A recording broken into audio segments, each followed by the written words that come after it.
हाँ, प्यारे बच्चों, मेरा नाम है शमीम आलम। आप सब जानते हैं, मैं लगभग 2 दशक से 20 साल से ऑफलाइन क्लासेस ले रहा हूँ साइंस गुरुकुल क्लासेस के नाम से। गायत्री मंदिर रोड चौमेला में कोचिंग है, जहाँ पर बहुत लंबे समय से बच्चे पढ़ते आ रहे हैं। तो अब क्या है कि इस दौर में चूंकि टेक्नोलॉजी भी चेंज हुई, अब जब टेक्नोलॉजी चेंज हुई तो हमें भी उसके साथ थोड़ा सा बदलना निश्चित रूप से अपेक्षित है, वांछित है।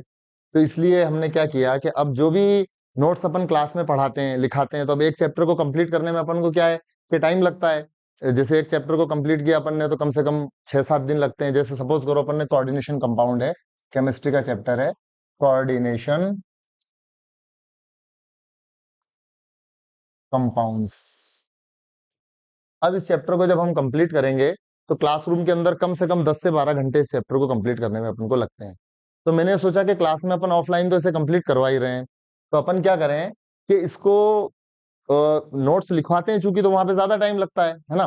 तो मैं सोच रहा हूँ कि इसको यहाँ पे अपन इस तरह से कंप्लीट करें कि विदाउट नोट्स के पूरे चैप्टर को समझा दें। जिस सीक्वेंस में हमने नोट्स लिखवाए हैं उसी सीक्वेंस में अपन क्या करें, पूरा चैप्टर आपको समझा देते हैं।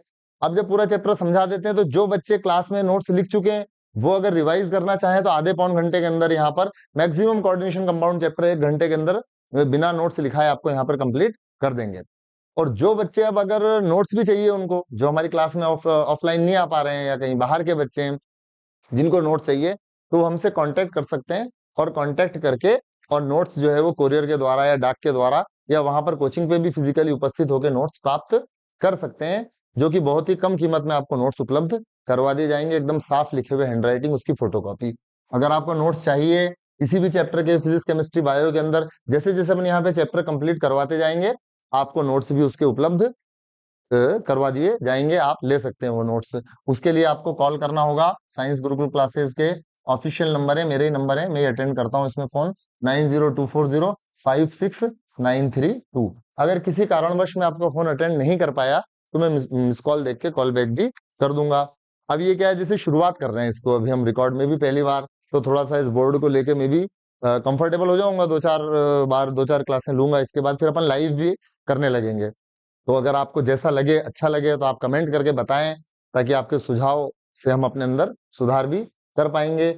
और इसका फायदा ये है कि भाई इतने साल 2 दशक से मैंने पढ़ाया, तो उन पढ़ाने से क्या हुआ कि वो सारी चीजें अपने कितना भी अच्छा क्लास में समझाया हो, लेकिन वो तो समय के साथ समाप्त हो जाती है चीज। तो अब क्या होगा कि हम कोशिश करेंगे कि सारा का सारा जो फिजिक्स केमिस्ट्री बायो पढ़ाते हैं और भी हमारे साथी टीचर हैं, वो सब के सब आपको रिकॉर्ड कर दें यहीं पर। अब वो रिकॉर्डिंग क्या रहेगी, बहुत कम टाइम में रहेगी, बहुत कॉम्पैक्ट रिकॉर्डिंग रहेगी।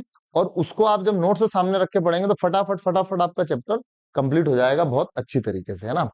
तो और धीरे धीरे जो ये है बोर्ड भी, इसको भी अपन चलाना अच्छी तरह से सीख जाएंगे, इसके साथ साथ भी अपन सहज हो जाएंगे, ठीक है। तो आज थोड़ा सा अपन एक रिकॉर्डिंग करवा रहे हैं। एक चैप्टर है केमिस्ट्री का, 12th का एनसीईआरटी का, कई इसमें एडिटिंग भी हो गई है। वो एडिटिंग जो है, कौन कौन से चैप्टर हटे हैं और कौन कौन से टॉपिक हटे हैं, वो आपको डिस्क्रिप्शन में हम पीडीएफ की लिंक डाल देंगे, तो वहां पे आपको चैप्टर मिल जाएंगे, ठीक है ना। या वो तो सभी को पता होंगे, उसमें ज्यादा नहीं, लेकिन हाँ एक चीज मैं आपको यहाँ पे बताना चाहता हूँ कि 12th बोर्ड के अंदर एनसीईआरटी ने जो चैप्टर हटाए हैं, उस चैप्टर को हटाने की वजह से 12th बोर्ड जो है ना वो माइल्ड हुआ है, लेकिन कंपटीशन में वो सारे चैप्टर भी मौजूद हैं जो ओल्ड एनसीईआरटी के अंदर थे। इसलिए हम ये भी करेंगे कि जब हमारा बोर्ड का 11th और 12th का जो सिलेबस एनसीईआरटी का है, जब वो सिलेबस कंप्लीट हो जाएगा, उस सिलेबस के कंप्लीट हो जाने के बाद जो रिमेनिंग पोर्शन है, जो एडिटेट कर दिया, जो हटा दिया एनसीईआरटी ने, उस पोर्शन को भी हम एज इट इज पढ़ेंगे, थोड़ा फास्टली पढ़ लेंगे और उसके नोट्स आपको डायरेक्ट दे दिए जाएंगे। तो कंपटीशन के लिए आपको वो तैयारी जरूर करना है। जैसे अब पी ब्लॉक चैप्टर है, ये पूरा हटा दिया है, लेकिन जेई के अंदर, नीट के अंदर ये चैप्टर, जो उनका सिलेबस अगर आप देखेंगे नीट का, तो नीट के सिलेबस में चैप्टर हटा हुआ नहीं है। और अगर आप जैसे सॉलिड स्टेट है, सॉलिड स्टेट कंप्लीट चैप्टर हटा दिया, तो कई चैप्टर ऐसे हैं केमिस्ट्री में, जैसे पॉलीमर है, केमिस्ट्री इन एवरीडे लाइफ है, कई चैप्टर कंप्लीटली हटा दिए गए हैं। तो बोर्ड एग्जाम माइल्ड हुआ है, बोर्ड एग्जाम डाइल्यूट हुआ है, उसका कोर्स डाइल्यूट हुआ है। अगर आपको बोर्ड एग्जाम की सिर्फ तैयारी करना है, बोर्ड एग्जाम में अगर 95 98 आपको स्कोर करना है, तो आप वही चैप्टर पढ़ेंगे जो कि एनसीईआरटी के अंदर हैं।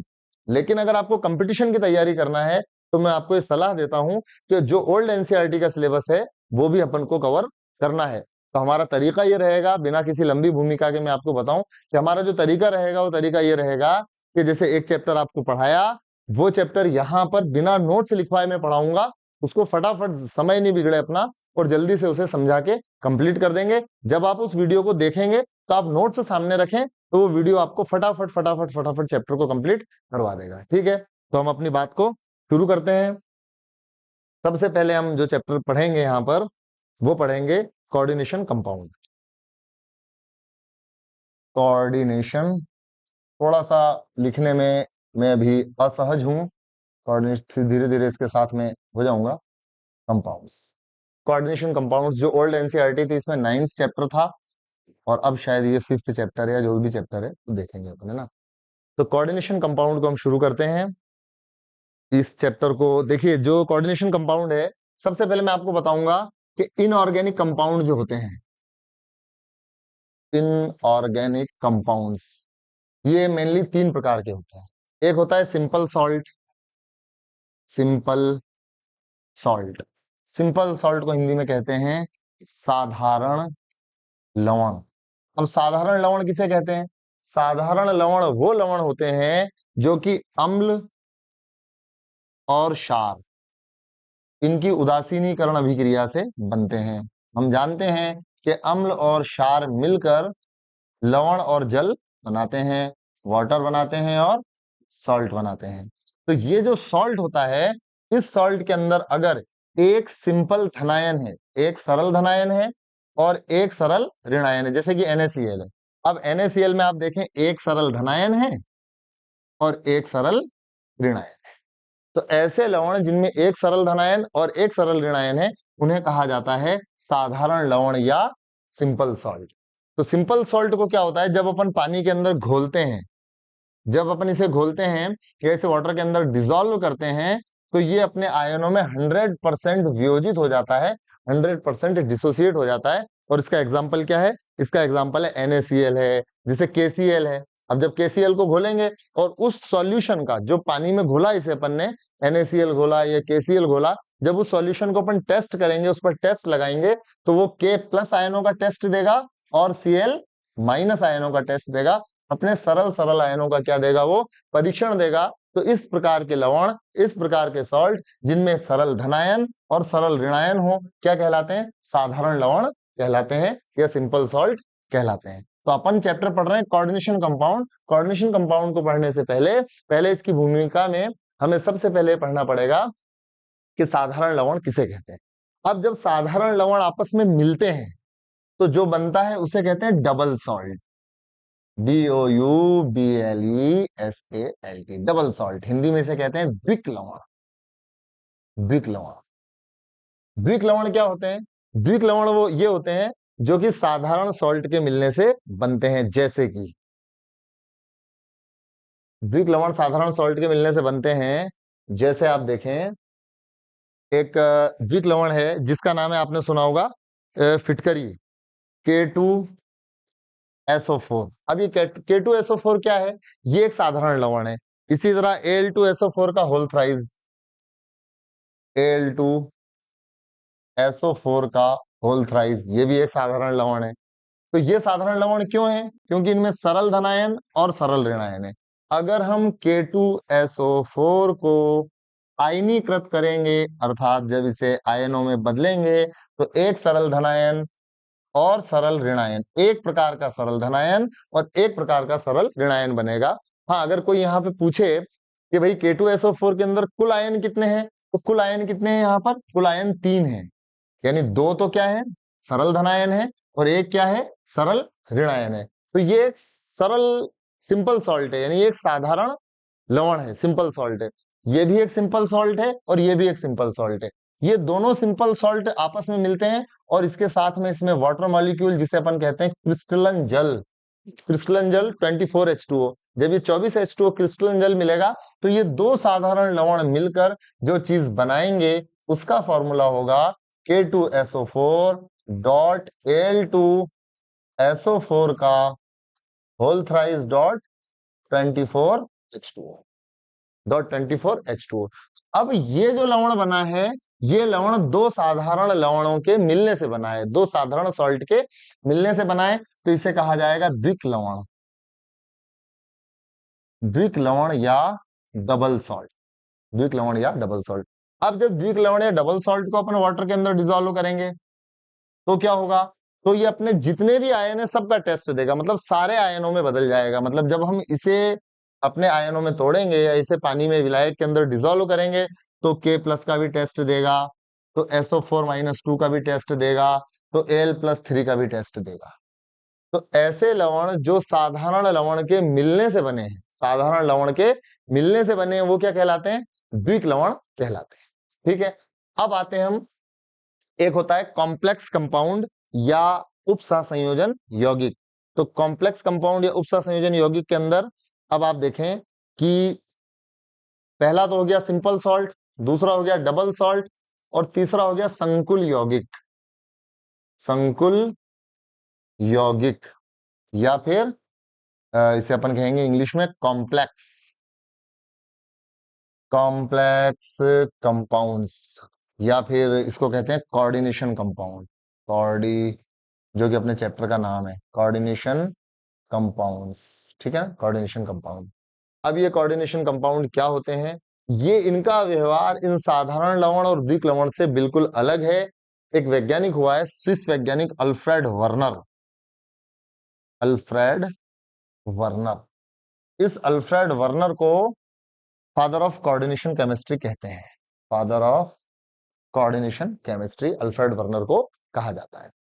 अब अपन ये देखेंगे कि भाई जो कॉम्प्लेक्स कंपाउंड है या कि संकुल यौगिक है या कोऑर्डिनेशन कंपाउंड है, तीनों एक ही बात है ना, या जटिल यौगिक भी, ये कॉम्प्लेक्स कंपाउंड क्या है ये अब अपन देखेंगे। ठीक है ना, तो ये हो गया क्लीन। अब अपन देखते हैं, जैसे कि एक यौगिक होता है K4FeCN का होल 6।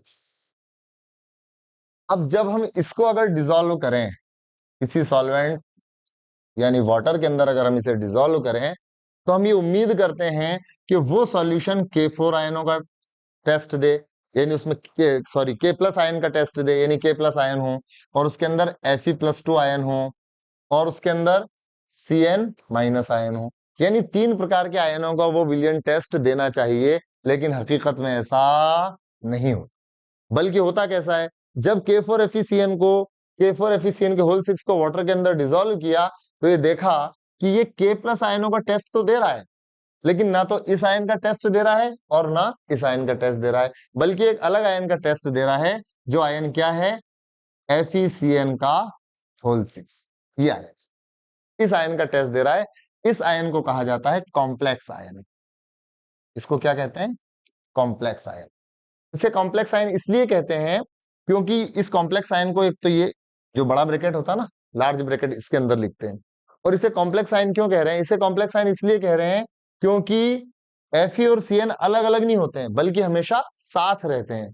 ऐसे कंपाउंड जिनमें सरल आयन हो या ना हो, सरल धन आयन हो भी सकता है, सरल ऋणायन भी हो सकता है, जैसे मैं आपको यहाँ पे बताता हूं। इसको क्लीन करूं, देखो इधर एक कंपाउंड यहां लिख रहा हूं मैं, K4FeCN का होल 6, और एक में लिख रहा हूं जैसे यहां पर CrC2O4 और ये SO4, और एक में लिख रहा हूं, एक में लिख रहा हूं यहाँ पे देखो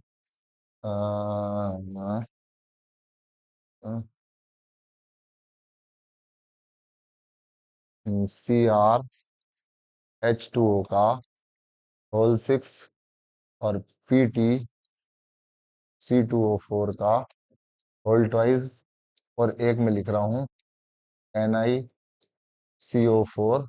यहाँ पे C और O दोनों बराबर हैं, C और O दोनों बराबर होंगे तो इसे कहा जाता है कार्बन मोनोऑक्साइड, या कोऑर्डिनेशन केमिस्ट्री में इसको कहते हैं कार्बोनिल, कार्बोनिल, या इसे कार्बन मोनोऑक्साइड भी कहते हैं। ठीक है ना, तो कोऑर्डिनेशन कंपाउंड जो है ना, इनके अंदर देखो क्या होता है,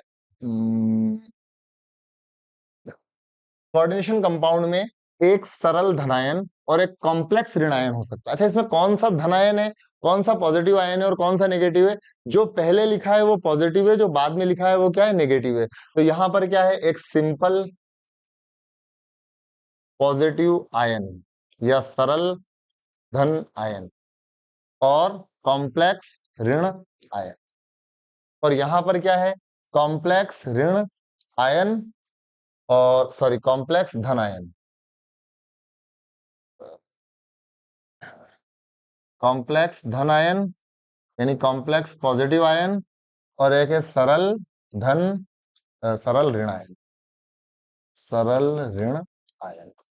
और यहां पर क्या है, जो पॉजिटिव आयन है वो भी कॉम्प्लेक्स है और जो नेगेटिव आयन है वो भी कॉम्प्लेक्स है, और यहां पर केवल एक कॉम्प्लेक्स है।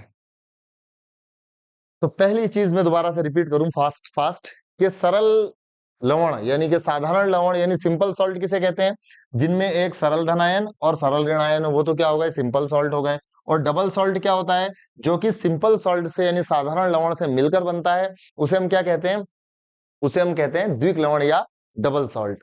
और कॉम्प्लेक्स आयन किसे कहते हैं, कॉम्प्लेक्स कंपाउंड किसे कहते हैं, या संकुल यौगिक किसे कहते हैं, संकुल यौगिक वो यौगिक होते हैं जिनमें अवश्य रूप से 100 अवश्य रूप से बहुत जरूरी है एक कॉम्प्लेक्स आयन का उपस्थित होना। यानी जिस भी कंपाउंड के अंदर एक कॉम्प्लेक्स आयन होगा वो कंपाउंड क्या कहलाएगा, कोऑर्डिनेशन कंपाउंड या कॉम्प्लेक्स कंपाउंड कहलाएगा। अब कॉम्प्लेक्स कंपाउंड में सरल धनायन और कॉम्प्लेक्स ऋणायन भी हो सकता है, और कॉम्प्लेक्स कंपाउंड में कॉम्प्लेक्स धनायन और सरल ऋणायन भी हो सकता है, और कॉम्प्लेक्स कंपाउंड में कॉम्प्लेक्स धनायन और कॉम्प्लेक्स ऋणायन भी हो सकता है, और कॉम्प्लेक्स कंपाउंड में केवल एक कॉम्प्लेक्स भी हो सकता है। यानी कॉम्प्लेक्स कंपाउंड कितने प्रकार के हो सकते हैं, ये 4 प्रकार के हो सकते हैं कि इनमें, लेकिन इन चारों में एक बात कॉमन है। वो बात क्या कॉमन है, कि इनमें एक कॉम्प्लेक्स आयन तो उपस्थित है ही है, एक कॉम्प्लेक्स आयन प्रेजेंट होना बहुत जरूरी है, तभी वो कॉम्प्लेक्स कंपाउंड कहलाएगा।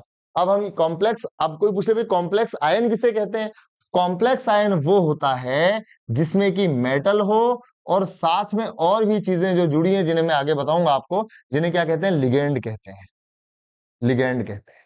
तो कॉम्प्लेक्स आयन भी हो और लिगेंड भी हो, सॉरी मेटल आयन भी हो और लिगेंड भी हो, और ये सॉल्यूशन के अंदर टूटते नहीं है, ये सॉल्यूशन के अंदर टूटेंगे नहीं अपने। ये कॉम्प्लेक्स जो आयन होंगे ये सॉल्यूशन में ऐसा नहीं होगा कि आपने इन्हें डिसॉल्व किया तो Na अलग हो गया और कार्बन मोनोऑक्साइड अलग हो गया, ये हमेशा इसी रूप में रहेंगे। इनके लिए अपन ये बड़े कोष्टक का, लार्ज ब्रैकेट का यूज करते हैं, ठीक है ना। तो इन्हें क्या कहा जाता है, इन्हें कहा जाता है कॉम्प्लेक्स आयन। अब कॉम्प्लेक्स आयन के अंदर कॉम्प्लेक्स कंपाउंड कहते हैं। अब कॉम्प्लेक्स कंपाउंड में क्या क्या होता है ये देखना आप, कॉम्प्लेक्स कंपाउंड में क्या क्या होता है देखिए। जैसे एक बेसिक कॉम्प्लेक्स कंपाउंड का एग्जांपल लेता हूं मैं, K4F, ये जो मैं पढ़ाऊंगा ना, ये एनसीईआरटी के अकॉर्डिंग पढ़ाऊंगा, और इसको वो जो मैंने नोट्स जिस सीक्वेंस में तैयार किए हैं मेरे, उन नोट्स के अकॉर्डिंग जब आप वो नोट्स को सामने रख के पढ़ेंगे तो आपको फटाफट फटाफट ये चीजें समझ में आती जाएंगी। तो कॉम्प्लेक्स कंपाउंड, जैसे ये कॉम्प्लेक्स कंपाउंड का मैंने आपके सामने एग्जाम्पल लिया। अब इस कॉम्प्लेक्स कंपाउंड में क्या क्या चीजें हैं ये देखना आपको। एक तो है सिंपल आयन, सिंपल आयन। लेकिन सिंपल आयन कौन सा है, धन आयन है। कैसे पता चला धन आयन है, क्योंकि ये क्या है, जो भी पहले लिखा है वो क्या है, धनायन होगा, और जो बाद में लिखा है वो क्या रहेगा, वो नेगेटिव आयन या ऋणायन होगा। तो यहाँ पर एक तो सिंपल धनायन है और एक कॉम्प्लेक्स क्या है, कॉम्प्लेक्स नेगेटिव आयन। अब ये जो कॉम्प्लेक्स नेगेटिव आयन है, इस कॉम्प्लेक्स नेगेटिव आयन के अंदर अवश्य रूप से दो चीजें होंगी। एक तो होगा सेंट्रल मेटल आयन, हिंदी में कहेंगे इसे केंद्रीय धातु परमाणु। और केंद्रीय धातु परमाणु से जो जो जुड़ा हुआ है वो सब क्या कहलाएगा, वो सब कहलाएगा लिगैंड। इंग्लिश में कहते हैं इसे लिगैंड, इंग्लिश ही है इसके ना। तो अब पहली चीज तो ये लिगैंड कहते किसे हैं, लिगैंड वो स्पीशी होती है जो कि धातु परमाणु से जुड़ी होती है और एक विशेष प्रकार के बॉन्ड के द्वारा जुड़ी होती है, जिसे अपन कहते हैं डेटिव बॉन्ड। तो कॉम्प्लेक्स आयन में धातु के साथ डेटिव बॉन्ड के द्वारा जुड़ी हुई स्पीशीज क्या कहलाती हैं, क्या कहलाती हैं, लिगैंड कहलाती है, ठीक है ना। तो डेटिव बॉन्ड किसे कहते हैं, देखिए आप डेटिव बॉन्ड किसे कहते हैं, डेटिव बॉन्ड देखना किसे कहते हैं, जो ये यौगिक है, ये कंपाउंड K4FeCN का होल 6, दोबारा लिखता हूं इसे, K4FeCN का होल 6, ये कोऑर्डिनेशन कंपाउंड है। ये क्यों है कोऑर्डिनेशन कंपाउंड? क्योंकि इसमें कॉम्प्लेक्स आयन है। भाई हमें कैसे मालूम ये कॉम्प्लेक्स आयन है? ये कॉम्प्लेक्स, इसको कॉम्प्लेक्स आयन क्यों कह रहे हैं? इसको कॉम्प्लेक्स आयन इसलिए कह रहे हैं क्योंकि यह Fe+2 और Cn- का अपने विलयन में परीक्षण नहीं देता, बल्कि अगर इसे हम डिसॉल्व भी करेंगे तो इसके अंदर ये K+ आयन का तो टेस्ट देगा, लेकिन Fe और Cn अलग अलग नहीं होंगे, हमेशा कॉम्प्लेक्स फॉर्म में ही रहेंगी। ठीक है। अच्छा, अगर कोई आपसे पूछे कि इस कॉम्प्लेक्स कंपाउंड में कुल कितने आयन हैं, कुल कितने आयन है, तो हमारा आंसर होगा कि इसके अंदर कुल 5 आयन है। बोलो कुल 5 आयन है कि नहीं है? देखो, एक धना, 4 तो धनायन है, 4 K+ है, 4 पॉजिटिव आयन है और एक क्या है? कॉम्प्लेक्स आयन है। तो कुल मिलाकर कितने आयन है? कुल मिलाकर 5 आयन है। कितने प्रकार के आयन है? How many types of ions are present in this complex compound? तो इसमें 2 टाइप ऑफ आयंस है, यहाँ पर 2 प्रकार के आयन है, एक पॉजिटिव आयन और एक नेगेटिव आयन। तो टाइप कितने हैं? 2 टाइप है, लेकिन कुल आयन कितने हैं? कुल आयन कितने हैं? 5 आयन है। ठीक है ना। और साथ में क्या है? ये सेंट्रल मेटल आयन, केंद्रीय धातु परमाणु। और ये क्या है? ये है लिगैंड। ठीक है। अगर आप ऑफलाइन भी क्लास में हमारे आना चाहते हैं तो आप संपर्क कर सकते हैं। इस साल 2023 में जब मैं आपसे बात कर रहा हूं तो हमने जो हमारी जो कोचिंग है, जहां पर आप ऑफलाइन क्लास ले सकते हैं आके, साइंस गुरुकुल क्लासेस, जिसका कांटेक्ट नंबर है 9024056932। इसमें जो है आपको केमिस्ट्री जो है, जो मैं अभी आपको पढ़ा रहा हूं, ये ऑफलाइन क्लास में भी पूरी तरह केमिस्ट्री क्या है? निःशुल्क है। ये निःशुल्क इसलिए है क्योंकि जो कोचिंग को 2 दशक हो गए, 20 साल हो गए, 20 साल में हजारों बच्चों को पढ़ाने का जो सौभाग्य प्राप्त हुआ है, और आप लोगों की वजह से ही इतने सारे टॉपर निकले हैं कोचिंग से, तो उस वजह से इस साल क्या है, एक बच्चों के लिए विशेष छूट है कि सभी बच्चों को केमिस्ट्री की कोचिंग क्या दी जाएगी? निःशुल्क दी जाएगी। खैर, तो अब हम बात कर रहे हैं किसकी? कोऑर्डिनेशन कंपाउंड के अंदर हम ये बात कर रहे हैं कि लिगेंड क्या होता है। तो लिगेंड वो होता है जो केंद्रीय धातु परमाणु से जुड़ा होता है। कौन से बॉन्ड से जुड़ा होता है? देखो, हम जानते हैं एक होता है बॉन्ड सहसंयोजक बॉन्ड। सहसंयोजक बॉन्ड किसे कहते हैं? जैसे हाइड्रोजन परमाणु है, इसका एक इलेक्ट्रॉन है, यह हाइड्रोजन परमाणु है, इसका एक इलेक्ट्रॉन है, दोनों क्या करेंगे? एक एक इलेक्ट्रॉन का साझा कर लेंगे। हम तुम्हारे लिए, तुम हमारे लिए, मतलब ये दोनों इलेक्ट्रॉन आपके भी हैं और ये दोनों इलेक्ट्रॉन मेरे भी हैं। तो जब किन्हीं दो परमाणुओं के बीच में इलेक्ट्रॉनों के साझे से एक बंध का निर्माण होता है तो इस बंध को अपन क्या कहते हैं? सहसंयोजक बंध कहते हैं। लेकिन अगर जैसे सोडियम है और ये क्लोरीन है, ये एक अलग चर्चा का विषय है। तो ये एक इलेक्ट्रॉन त्याग देगा, ये एक इलेक्ट्रॉन ग्रहण कर लेगा, उसके बाद ये आयन बन जाएंगे। इन आयनों के बीच में जो बॉन्ड बनता है उसे अपन क्या कहते हैं? आयनिक बंध कहते हैं। और ऐसे यौगिक आयनिक यौगिक कहलाते हैं, सबसे स्ट्रॉन्ग बॉन्ड होता है। ठीक है ना। सहसंयोजक बंध, और ये हो गया आयनिक बंध। लेकिन जो कोऑर्डिनेशन कंपाउंड में जो कोऑर्डिनेशन आयन होता है, कॉम्प्लेक्स आयन जो होता है, इस कॉम्प्लेक्स आयन में जो बॉन्ड होता है वो बॉन्ड कैसा होता है? वो बॉन्ड होता है डेटिव बॉन्ड। डेटिव बॉन्ड की हिंदी क्या है?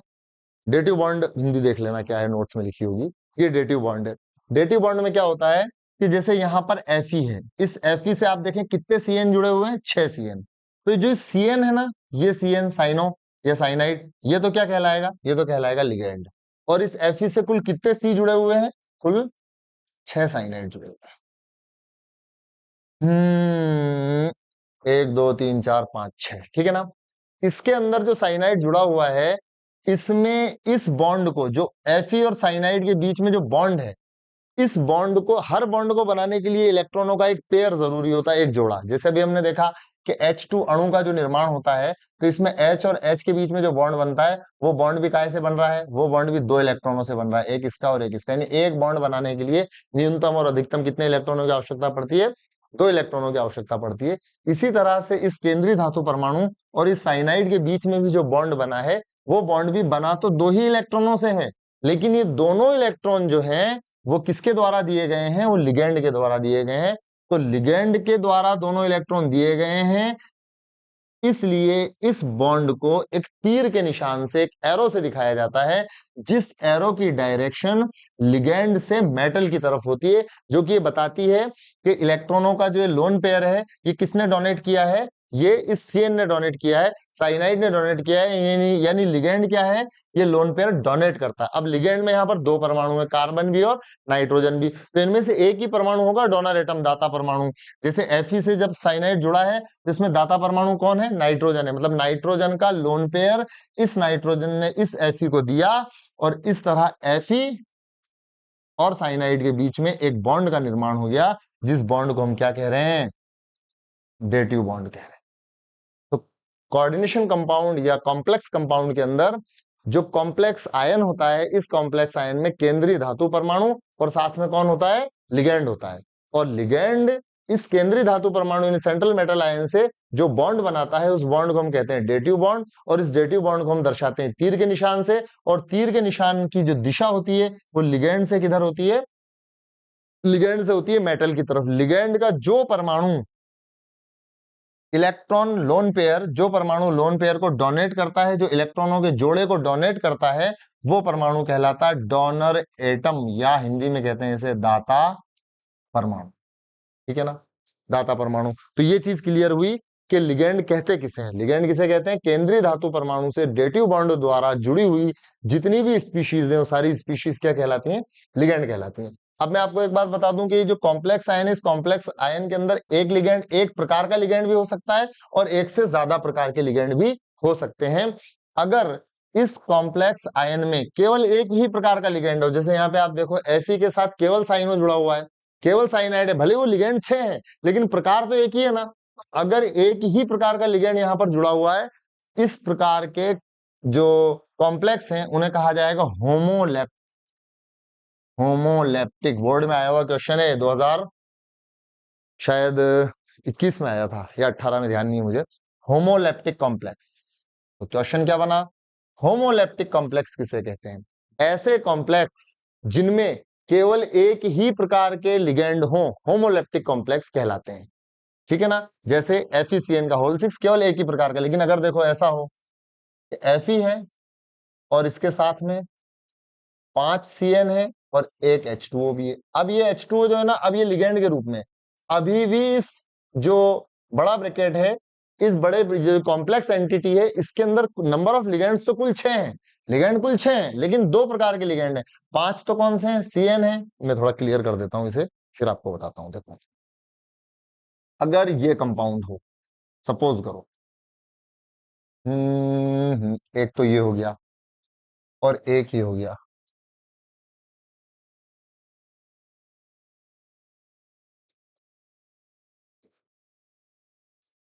ये दोनों ही कोऑर्डिनेशन कंपाउंड है। क्यों है, क्योंकि दोनों में ही कॉम्प्लेक्स आयन है, और दोनों में ही ये देखो यहाँ भी कॉम्प्लेक्स आयन है, यहाँ भी कॉम्प्लेक्स आयन है। ठीक है ना, तो दोनों कोऑर्डिनेशन कंपाउंड। लेकिन ये क्या है, ये होमोलैप्टिक कॉम्प्लेक्स है, होमोलैप्टिक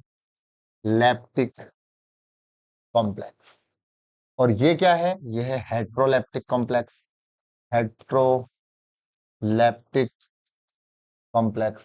तो आगे बात समझ में, what is difference between homoleptic and heteroleptic complex. Homoleptic और हेट्रोलैप्टिक कॉम्प्लेक्स में क्या अंतर होता है, होमोलैप्टिक कॉम्प्लेक्स में केवल एक ही प्रकार के लिगेंड होते हैं, जैसे कि आप यहाँ पर देख रहे हैं, केवल एक ही प्रकार का लिगेंड है, कौन, साइनो। और यहाँ पर एक से ज्यादा प्रकार के लिगेंड है, 2 प्रकार के भी हो सकते हैं, 3 प्रकार के भी लिगेंड हो सकते हैं। तो अगर कॉम्प्लेक्स कंपाउंड के अंदर, कॉम्प्लेक्स आयन में एक ही प्रकार के लिगेंड हैं, तो ऐसे कॉम्प्लेक्स को हम क्या कहेंगे, ऐसे कॉम्प्लेक्स को हम कहेंगे होमोलैप्टिक कॉम्प्लेक्स। और अगर एक से ज्यादा प्रकार के लिगेंड है तो इसे हम क्या कहेंगे, क्या कहेंगे, इसे हेट्रोलैप्टिक कॉम्प्लेक्स। ठीक है, खैर अब मैं अपनी बात पे आता हूं कि लिगेंड्स जो हैं, लिगेंड क्या है ये हमने पढ़ लिया, और लिगेंड सेंट्रल मेटल आयन से किस बॉन्ड से जुड़ते हैं, डेटिव बॉन्ड से जुड़ते हैं, ये हमने पढ़ लिया। और अगर एक ही प्रकार के लिगेंड है तो होमोलैप्टिक कॉम्प्लेक्स, और एक से ज्यादा प्रकार के लिगेंड है तो क्या कहलाएगा, हेट्रोलैप्टिक कॉम्प्लेक्स कहलाएगा। ठीक है, अब ये है कि भाई अच्छा, लिगेंड किस बॉन्ड से जुड़ते हैं ये भी मैंने आपको बता दिया, डेटिव बॉन्ड से जुड़ते हैं। कैसे, लिगेंड अपना लोन पेयर डोनेट करता है, किसे करता है, केंद्रीय धातु परमाणु को डोनेट करता है। थोड़ी लाइट की भी अभी प्रॉब्लम है, आपको हो सकता है साफ चेहरा नजर नहीं आ रहा हो, लेकिन धीरे धीरे आपको ये प्रॉब्लम भी, अब जब ये फर्स्ट वीडियो अपन रिकॉर्ड कर रहे हैं, अब ये वीडियो थोड़ा जो भी कमियां होंगी ना, तो आप जो सुझाव देंगे अगर कमेंट में, तो उनको अपन धीरे धीरे दूर कर लेंगे। तो एक ऐसे ही एक सैंपल के तौर पे वीडियो को रिकॉर्ड किया जा रहा है। सारा कोर्स करवाएंगे आपका 100%, है ना। तो ये हेटेरोलेप्टिक कॉम्प्लेक्स है। अब मेटल आयन से ये डेटिव बॉन्ड के द्वारा जुड़ते हैं। अब लिगेंड कितने प्रकार के होते हैं? How many types of ligands there are? Ligand के प्रकार देखो, एक होता है ligand monodentate ligand. Monodentate ligand Hindi में कहते हैं इसे एक दंतुक लिगेंड। दूसरा होता है बाइडेंटेड लिगेंड। यहाँ पर पूरा पूरा लिख रहे हैं, नोट्स में सारा लिखा हुआ है, ठीक है ना, बिल्कुल इसी सीक्वेंस में लिखा हुआ है जिस सीक्वेंस में आपको पढ़ा रहा हूं। ये हुआ द्विदंतुक लिगेंड। और एक होता है पॉलीडेंटेड लिगेंड, यानी कि बहुदंतुक लिगेंड। जिन बच्चों का चैप्टर छूट गया है वो भी ये वीडियो देख के कर सकते हैं अपना कंप्लीट। तो ये 3 प्रकार के लिगेंड होते हैं। तो अब मैं आपको बताऊंगा एक दंतुक लिगेंड किसे कहते हैं, फिर मैं आपको बताऊंगा बाइडेंटेड यानी द्विदंतुक लिगेंड किसे कहते हैं, फिर आपको बताऊंगा पॉलीडेंटेड लिगेंड यानी कि बहुदंतुक लिगेंड किसे कहते हैं। तो देखें आप, देखिए अगर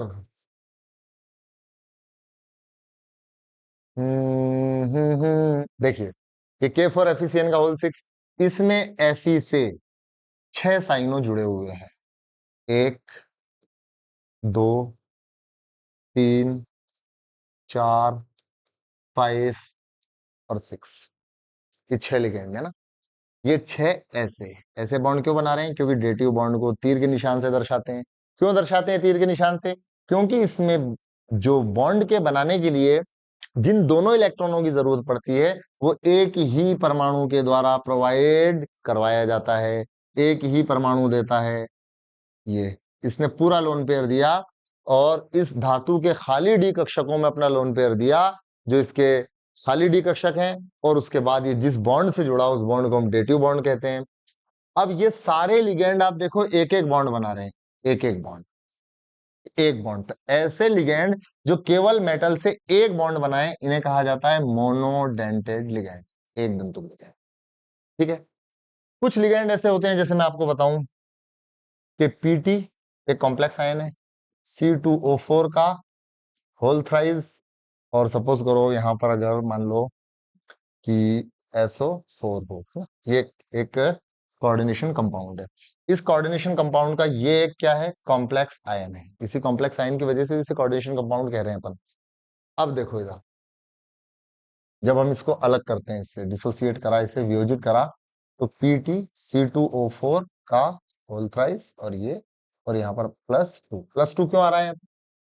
+2 इसलिए आ रहा है कि SO4 पर हम जानते हैं -2 है। कैसे पता चलेगा SO4 पर -2 है? हमें याद रखना है, ठीक है ना। जैसे आपको पता है मेरा नाम आलम सर है, अब कैसे पता चला? इसका कोई IUPAC व्यवस्था तो नहीं है, आपको मालूम है मेरा नाम आलम सर है। इसी तरह SO4 पर -2 है, हमेशा याद रखें आप। तो जब -2 को यहां से हटाएंगे तो इस पर क्या आएगा? +2 आएगा, ठीक है ना। अब ये जो लिगेंड है, इस लिगेंड का नाम है ऑक्जेलेटो, ऑक्जेलेटो, ठीक है। ये ऑक्जेलेटो जो एक C2O4 है, यहाँ पर 3 है, ठीक है ना। कुल लिगेंड कितने हैं? 3 लिगेंड है। और ये होमोलेप्टिक कॉम्प्लेक्स है, क्योंकि आप देख रहे हैं कॉम्प्लेक्स आयन में केवल एक ही प्रकार का लिगेंड है जिसका नाम है ऑक्जेलेटो, और इसका C2O4, इस पर -2 चार्ज होता है। अब ये जो C2O4 है ये ऐसा होता है, देखो, ठीक है।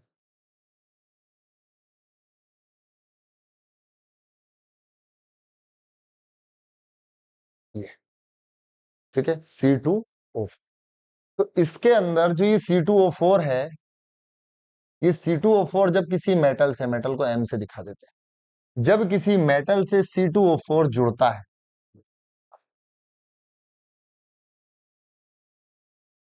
C2O4 किसी मेटल से जुड़ता है, एक C2O4, ये एक है ना C2O4, ये एक C2O4 मेटल से 2 डेटिव बॉन्ड बनाता है।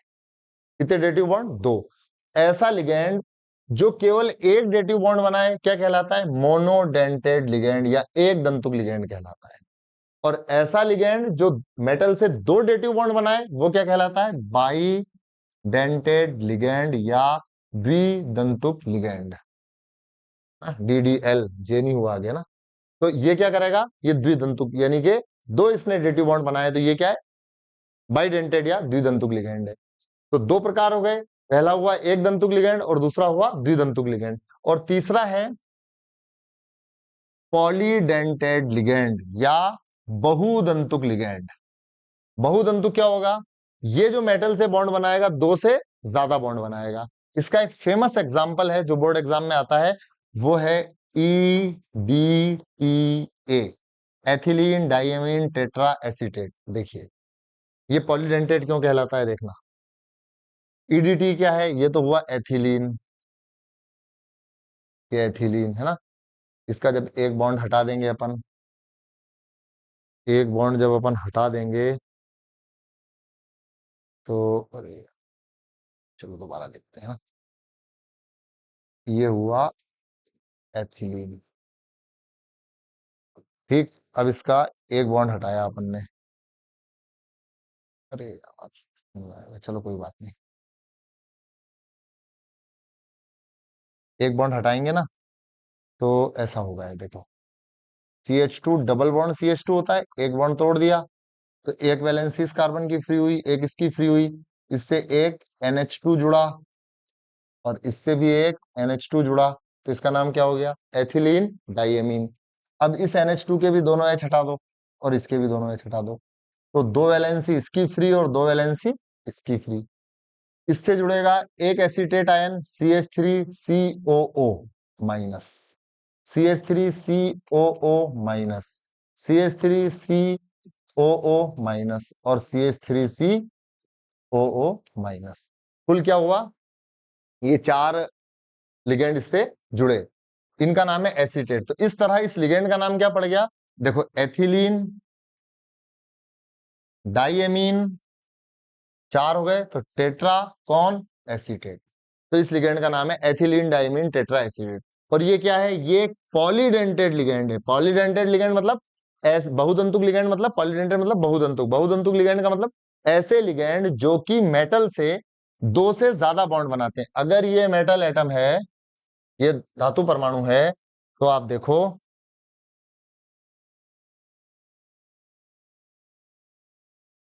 ये धातु परमाणु से देखना कितने बॉन्ड बनाएगा।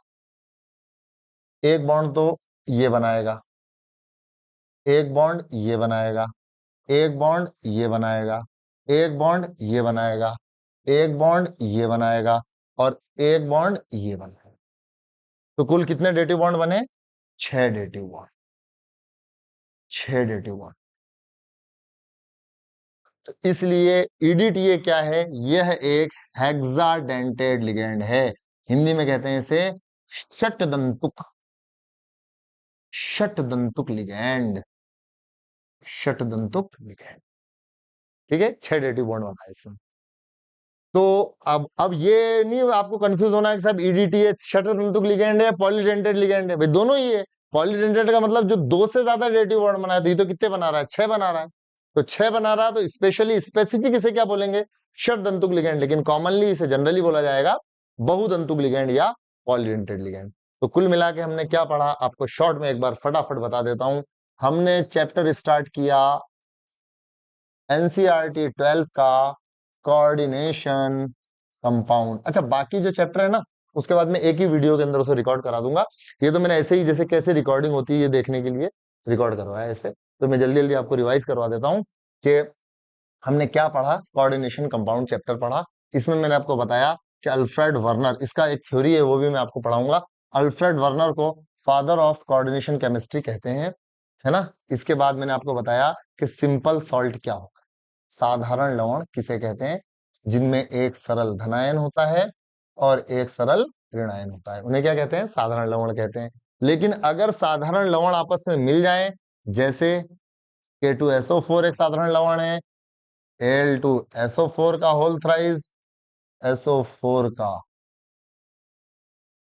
SO4 का होल थ्राइस, ये भी एक साधारण लवण है। ये दोनों साधारण लवण और ये है क्रिस्टलन जल 24H2O।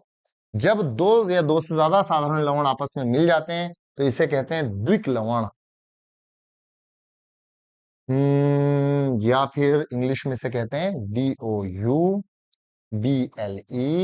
DOUBLESALT, डबल सॉल्ट, द्विक लवण। ठीक है, तो साधारण लवण और डबल सॉल्ट यानी द्विक लवण, और एक है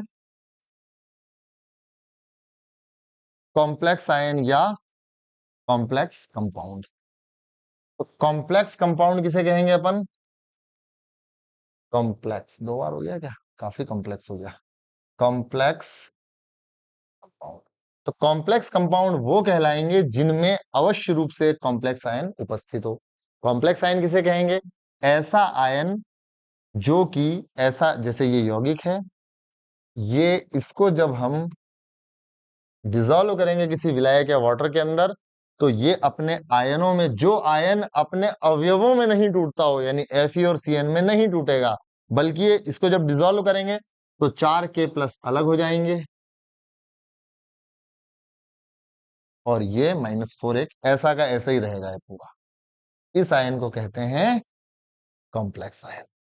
तो जिन यौगिकों में कॉम्प्लेक्स आयन होता है उन्हें क्या कहा जाता है? कॉम्प्लेक्स कंपाउंड या उपसंयोजी यौगिक कहते हैं। ठीक है ना? इस कॉम्प्लेक्स आयन के अंदर क्या होता है?